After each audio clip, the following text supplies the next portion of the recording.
Welcome to W&L Sports Weekly. I'm Jeremy Franklin. This week we'll speak with men's tennis player March Zheng, riding captain Elise George, and men's lacrosse captain Jones Veith. But first, a quick look back at the weekend in Washington Inlay Athletics. At the NCAA Championship meet in Indianapolis, men's swimming came in 13th overall, while the women's team tied for 21st. Both W&L squads earned numerous All-America citations.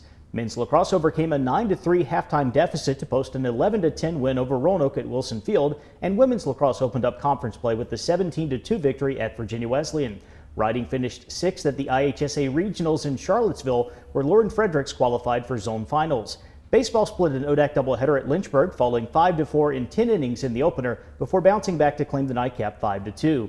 At Lynchburg's Jack Toms Invitational, women's track and field totaled 6 top 3 finishes, while the men's team had 2 first-place performances and claimed the runner-up spot in 3 more events.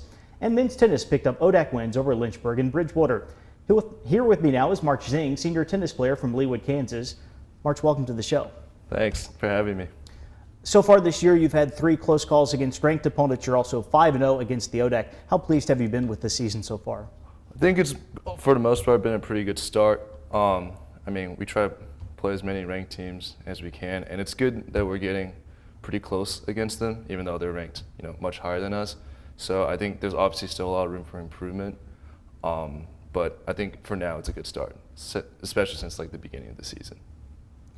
You played at Emory for 2 years before transferring to W&L. Tell us about how you ended up in Lexington. Well, I actually wanted to come to Washington Inlay first in the beginning during the admissions process, but for athletics, it's kind of hard here.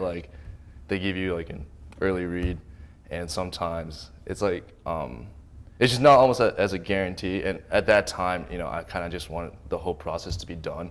And with Emory, it seemed easier. And then while at Emory, I felt like it was a little corporation, kind of like a corporation, if you will. And I've heard from my friends at W&L that there's more of a close sentimental feeling to with how the alumni work and just the whole entire environment, and I thought it would be a good transition to come here. You're in the middle of a long stretch of ODAC matches to finish out winter term. What are the team's goals over the next few weeks? I think these ODAC matches give us a good opportunity just to keep working on what we feel like we can be working on from our matches against the ranked opponents, and our goal is just to beat them and just keep winning, and then prepare for our spring break trip where we play more ranked teams. What are the general's expectations for the 2018 season? We're carrying an ODAC streak, and we hope to continue maintaining that.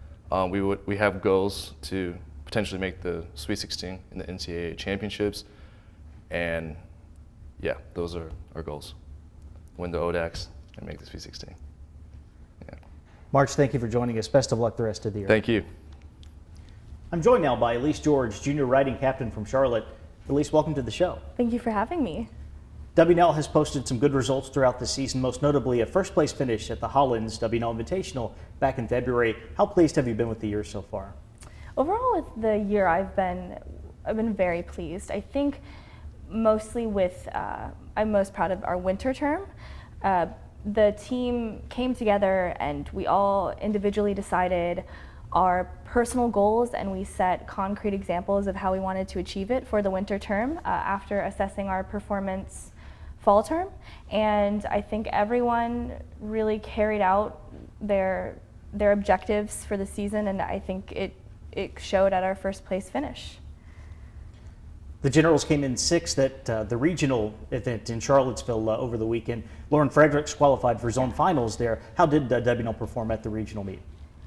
So once again, so pleased with everyone's rides, especially obviously Lauren's. At regionals, it's one of the hardest shows because riders are there because they've maintained consistency, which I believe is the hardest skill to have as an equestrian. So Lauren achieving that win was remarkable, and we are so proud of her accomplishment. And overall, everyone across the board just had excellent rides. Maybe not necessarily rewarded like we'd hoped, but we're very proud of how they performed. You've been competing in equestrian events for 10 years. What drew you to the sport? I think I've always been an animal lover, so I naturally was inclined to try equestrian. But I think I really love it because it is incredibly mentally and physically challenging, but building that relationship with the horse is so rewarding for me, and so I love it. The ODAC Championship is coming up this Friday at Sweetbriar. What are the General's expectations for the conference event? So with ODACs, it's a little different than our regular conference because we actually get to bring our own horses. The playing field is a little more leveled versus the nature of catch riding, where we are literally given a random horse we've never ridden before. So I think our expectations are it's going to be a competitive show. It always is, and it's pretty equal in level across all of the teams. So we never really know what to expect, but it's going to be very close, as it always is. Elise, thank you for joining us. Good luck to the team at the ODAC Championship. Thank you so much.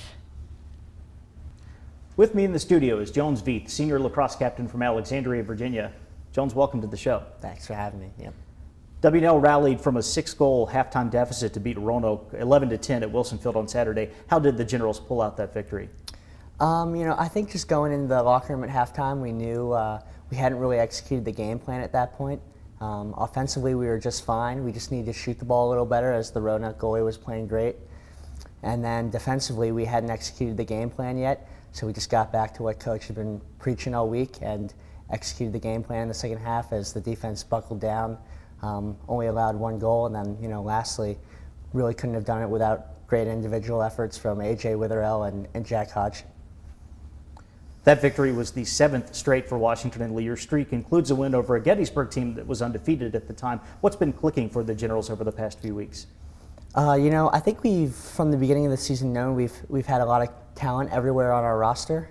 And we had some tough tests early on and really struggled clearing the ball, but over the last few weeks we've really shored up our clearing game and just stuck to our game plans that Coach McCabe has given us, and been on a pretty good roll here.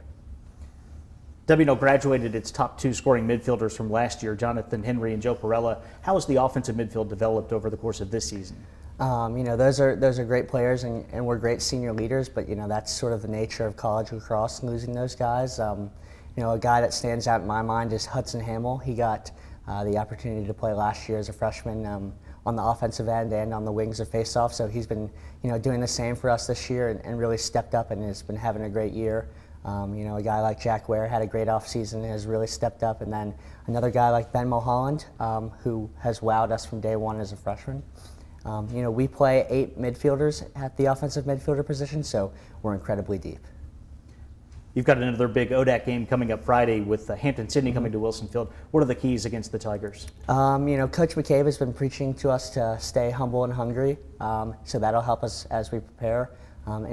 As I said, for the Gettysburg and Roanoke games, just stick to our game plan and play our own game, and then lastly, just be poised and patient so we can manage everything that comes with a rivalry game on a Friday night. Jones, thanks for joining us. Good luck with the rest of the season. Thanks for having me. Here's a look at the upcoming weekend. The ODAC Riding Championship will take place at Sweetbriar on Friday. Men's lacrosse plays host to Hampton-Sydney, and women's golf heads out west for the UC Santa Cruz Spring Invite. On Saturday, the track and field teams will compete in Christopher Newport's Blue and Silver Challenge. Baseball entertains 10th-ranked Randolph-Macon for an ODAC doubleheader, and women's lacrosse will visit the Yellow Jackets in a rematch of last year's conference final. Women's tennis travels to number 6 Carnegie Mellon, and men's tennis welcomes in Hampton-Sydney. And looking ahead to Sunday, men's golf treks to Pennsylvania for the Hershey Cup. For W&L Sports Weekly, I'm Jeremy Franklin. Thanks for watching.